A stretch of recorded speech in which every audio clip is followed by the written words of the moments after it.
Welcome back, everybody. Today I'm going to be breaking down and reviewing the fifth game in the Spyro franchise, Spyro 2 Season of Flame. Just like Season of Ice, this game was developed by Digital Eclipse and published by Universal Interactive in 2002. This is the second installment of Spyro games on the Game Boy Advance. Spyro Season of Ice was nothing like the trilogy for me. I did not enjoy it nearly as much. So coming into this game, I was really skeptical and curious if they fixed the challenges and hardships that made Spyro Season of Ice so annoying, or if they just quickly produced a sequel with the same mechanics.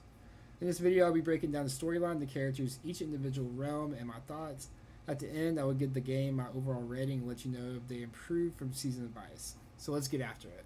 As usual, we start the game off with Spyro and friends heading off to vacation to get some much-deserved rest after all their adventures. In their latest adventure, they saved all the fairies from Grandor, so returning home to finally relax, Spyro is quickly puzzled on why there is nobody greeting them. In that same moment, Hunter begins to realize it's extremely cold, and they begin to ask the Dragon Elder what's going on. The Elder explains that while they were gone, Rhynoc snuck into the Dragon Realm and stole the Fireflies, and without the Fireflies, the dragons could not breathe fire. Spyro attempts to disprove that and actually freezes Hunter, realizing his flame has turned cold. We start our journey off in the homeworld of Sunny Plains. Sunny Plains is home to 7 realms and 1 boss. It is also home to 6 individual Fireflies. We start the game off as usual, just learning how to glide and hover and the other typical mechanics. The first realm we visit is Country Farms. Upon arriving, we're met by Henrietta, who needs help locating her sister Daisy. After going through the level, we run into Daisy trapped behind a wizard Rhynoc. Defeating him leads you to Daisy, who rewards you with a Firefly. After completing this, the most unique mechanic is unlocked. You have the ability to use your fire once again, but also keep the ability to use your ice, which is extremely different from the previous 4 games. You then have access to a challenge portal where you're met by Mabel. Mabel asks if you can help keep the milk cold until her sister arrives and take it to the market. The challenge was very easy considering this is still the first realm. After completing, you are rewarded a Firefly. Just like Season of Ice, there's a random object in each realm. Here you have to use your flame to burn the hay. After getting all the hay, you get a Firefly. The rest of the Fireflies will be available by finding them throughout the realm. The second realm we visit is Shamrock Isle, where we are met by Brian. He needs help getting back the stolen dancing horseshoe from the Rhynocs. After clearing the level, we find a dancing horseshoe and head back to Brian to return it. After we return it, we earn another Firefly. Before entering the challenge portal, Darby instructs us how the destructive fire pixies are just through that portal. After chasing and freezing them all, Darby gives us a Firefly. You can also return and do it again for an additional Firefly. At the time, we were unable to destroy the blocks, so we could not 100% the level. We have to return when we figure out the new move. Once we learn how to destroy the boulders, you can return to 100% it. You also find a Firefly by freezing the water spouts. There is 7 total. The other 3 can be found roaming the realm. The third realm we visit is Minty Mines. Before entering, we see a familiar face from Year of the Dragon. We are met by Agent 9. This realm is really unique. It's a side-by-side shooter headlined by Agent 9. You only get the Firefly at the end of the realm. I find these extremely difficult though. Trying to locate all the gems are a drag. The fourth realm we visit is Alpine Adobe, which once again is another Agent 9 realm. I thought the graphics and design of this one was peak. We also get some pretty cool versions of Rhynocs with rockets and grenades. Once again, it took me a long time to figure out where all the gems were, and there's only 1 Firefly that you earn after making it towards the end. The fifth realm we visit is Tiki Tropics. We are met by Ben when we arrive. Ben needs our help to flame down all the vines to make the path crossable again. There's 32 different vines. After flaming them all down, you're given a Firefly. The idle monsters are back in this one, which was a really cool full circle moment from Ripto's Rage. We then run into Tommy, who needs our help lighting the green torches. This one was a little bit more difficult for me. It took me a while to figure out I needed to use my ice breath on the water to freeze it to take me to all the locations. After flaming all the torches, you're rewarded a Firefly. The object in this realm is just flaming a tiki torch. Doing them all will give you a Firefly. There's 7 total Fireflies here. The remaining 4 can be found throughout the realm. The sixth realm is Canyon Hop. Would you be surprised if I told you Mr. Moneybags was gatekeeping the door from us, which he will allow us to enter for a small fee of 500 gems? Mr. Moneybags is not the only familiar face in this one. Sheila makes her return in this realm, another playable character from Year of the Dragon. In this one, we need to stomp on 10 flower pots to help the flowers come out. Doing so will give us the only Firefly in this realm. I enjoy her levels, typically a slew of different enemies and typically a very enjoyable design. The last realm is Temple of Dune. We are met by Christopher upon arriving. Christopher needs our help removing the bombs. By headbutting, we can push the 10 bombs into the water. After clearing all the bombs into the ocean, we are given a firefly. You can also freeze the straws up in the cups. After doing so, you are given a firefly. We can't finish this realm at the moment due to the boulders, so you have to return after learning a new move. After learning how to destroy the boulders, you can return and destroy one and run into Nigel, who needs help catching a thief. This one, compared to the other games, was much easier to catch. The remaining 4 fireflies can be found throughout the realm. After collecting all the fireflies from this area, we meet up with Bianca, who opens the portal for Celestial Plains. After entering the realm, we are teleported somewhere else. We are teleported to Crush, who is wondering why Ripto hasn't gathered up all the gems yet.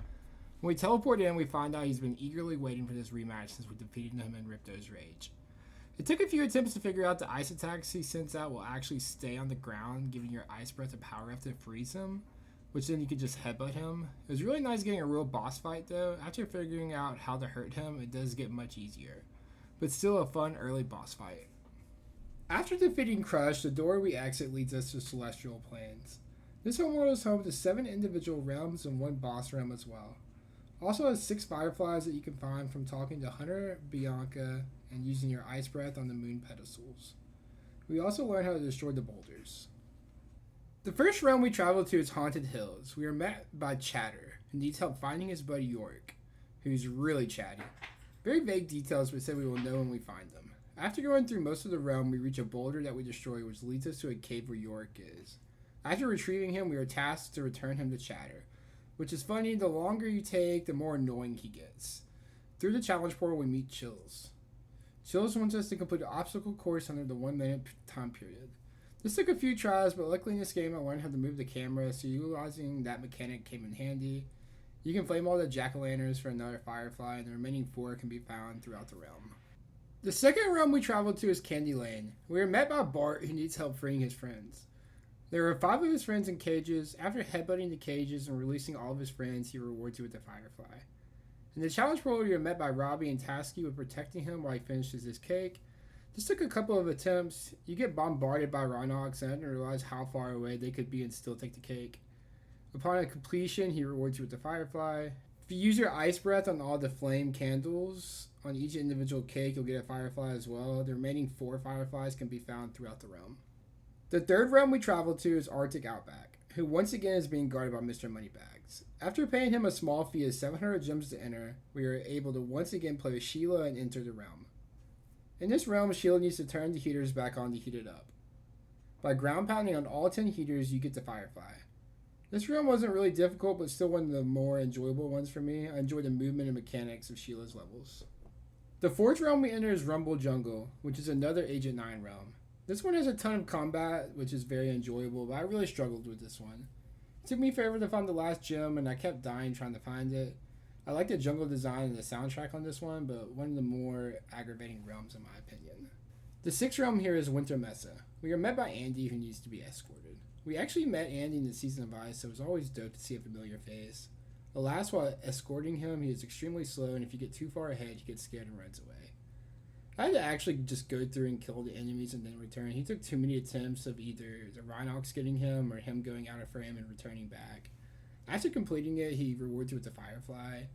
Later on, you run into Pierre, who needs help lighting the torches. You have to use a super flame here to reach them since they're too far away for your normal flame to reach them. After completing it, Pierre will also give you a firefly.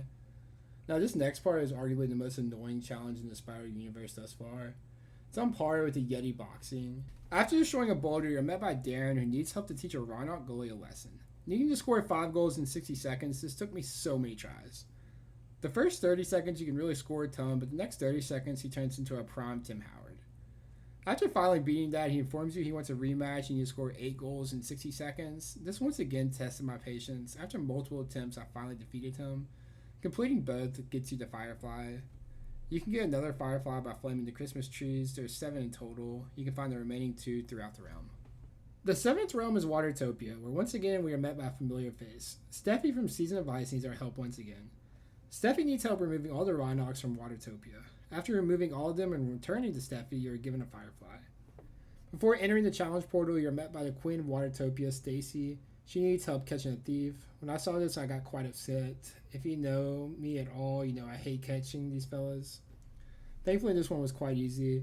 You can also freeze all the water sprouts to get a firefly as well. There's 6 total fireflies in this realm. The remaining 3 can be found searching throughout the realm. It was super cool to see another repeat character in the game. Because of that, I really enjoyed this realm. After collecting all the fireflies for this homeworld, we go to Bianca, who opens the portal to head to the last set of homeworlds, Starry Plains. We are greeted by Gulp, who is also an old foe from Ripto's Rage, who is very eager for a rematch. This one took me a lot of attempts to realize his missiles will eventually just fall on the ground. Just like in Ripto's Rage, you can shoot the missiles back at him and defeat him. This boss fight was very enjoyable and much tougher than any so far in this set of Game Boy games. I really enjoyed it overall. After defeating Crush, the door that appears leads us to Starry Plains. Bianca introduces us to a new gate that when you go through, you learn the ability of lightning. So using that, you can use that new ability on all the star pedestals and get a firefly. There are 6 fireflies in total for this realm. The other fireflies can be found from interacting with Hunter, Bianca, or roaming the realm.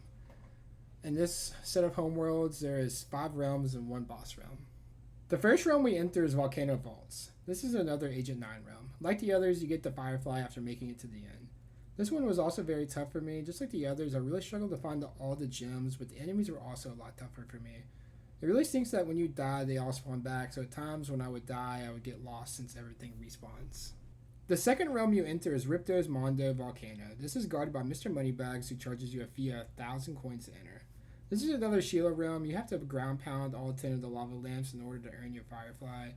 This one was probably the toughest for me. A lot of different enemies, and the rock-throwing Rhinox always give me a hard time, and there are a good amount of them in this realm.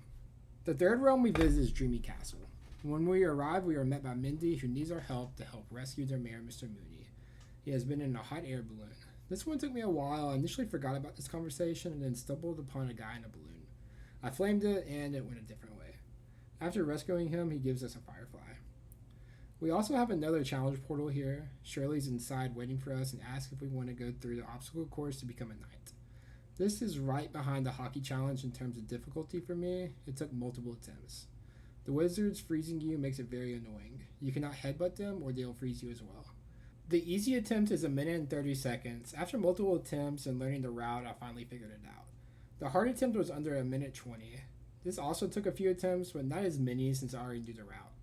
You can flame the clocks to get another firefly. There are 7 total in this realm. The remaining 3 can be found throughout the realm.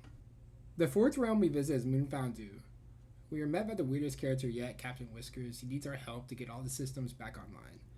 There is 8 total, and turning them all back on will earn yourself another firefly. You have to use the green lightning gates to turn the systems on and also defeat the robots here. This room had some of the toughest enemies, had the robots and flying Rhinox saucers as well. Through the challenge portal, we run into Mauser, who needs our help protecting the ship while he loads the ship. This took just a few tries. Like the cake one, I didn't realize how close they could get and then realized the green lightning I could also use. After protecting the ship and it takes off, you can get a firefly. You can use your lightning on statues to get another one. There are 6 total here. The remaining 3 can be found throughout the realm. The fifth realm we visit is Gypsy Road, where we're met by Laura, who needs our help to free their mentor, Madame Meow. You can find her by destroying one of the boulders and finding her through there. After defeating the Rhinox that are trapping her, she'll give you a firefly for helping. Eventually, you run into Siam, who needs help with the fire pixies. There's 4 and it's chaotic, but it doesn't take long. After freezing all of them, you'll earn a firefly. After returning, he needs help again, but this time there is 5. It is also chaotic, but it doesn't take long to catch them. I did have some issues of them getting glitched on objects and not being able to freeze them a few times, but besides that, it was very easy. After catching them all, you're given another firefly. You can also get another firefly by flaming all the skulls. There's 6 in total in this realm. The other 2 can be found throughout the realm. After collecting all the fireflies, the stage is set for our rematch against Ripto. In Ripto's Rage, he was a very easy final boss to defeat. This time around, it was much different. When we arrive, Ripto is ready for the rematch and says he has much more magic powers this time around. It took me a few tries to really understand how to deal damage to him. It took me evading a fireball to notice the gates were set up, so using the fire gate, ice gate, and lightning gate, you can destroy his cards and headbutt him. Doing so 3 times defeats him, but he was very tough this go around. Once when you defeat Ripto, you return to the Dragon Elder to celebrate, only to find the Elder upset, saying they arrived just in time for goodbyes as it's way too chilly and it's time to find a new home. You didn't release the fireflies to the Elder and save the day.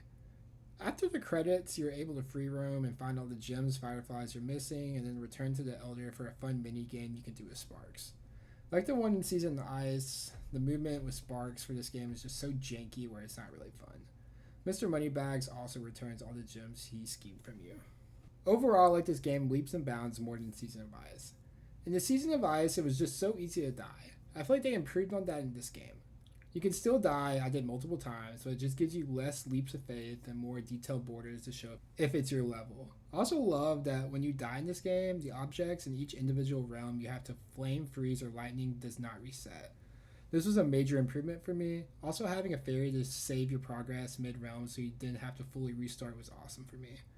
I loved how you could fight enemies from past games like the idle monsters from Ripto's Rage or even the boss fights being Crushed, Gulp, and Ripto again. You also have the ability to play as different characters, a mechanic introduced in Year of the Dragon. You're able to play as Sheila and Agent 9 from that game. They also removed speedways for the first time so far in the series, and I did really appreciate that. It gave it a new feel. They also removed the Sparks levels. They were fun, but didn't really miss them in this game. Also, some repeat characters from the last game, like Steffi and Darren, were neat to see in this game. I was shocked that they did not have the Professor anywhere in this game, though. The graphics and soundtracks were also noticeably better in this one as well. My overall rating for this game is an 8 out of 10. This is such an improvement from Season of Ice, which was just a 6.5 for me. There was 2 more Game Boy games in this Spyro series, but the next Spyro game is Spyro Enter the Dragonfly. Be sure to keep your eye out for that gameplay. If you made it this far, please consider dropping a like, what you thought about Season of Flame, and a sub if you really enjoy this type of content. Thanks for watching and have a great day.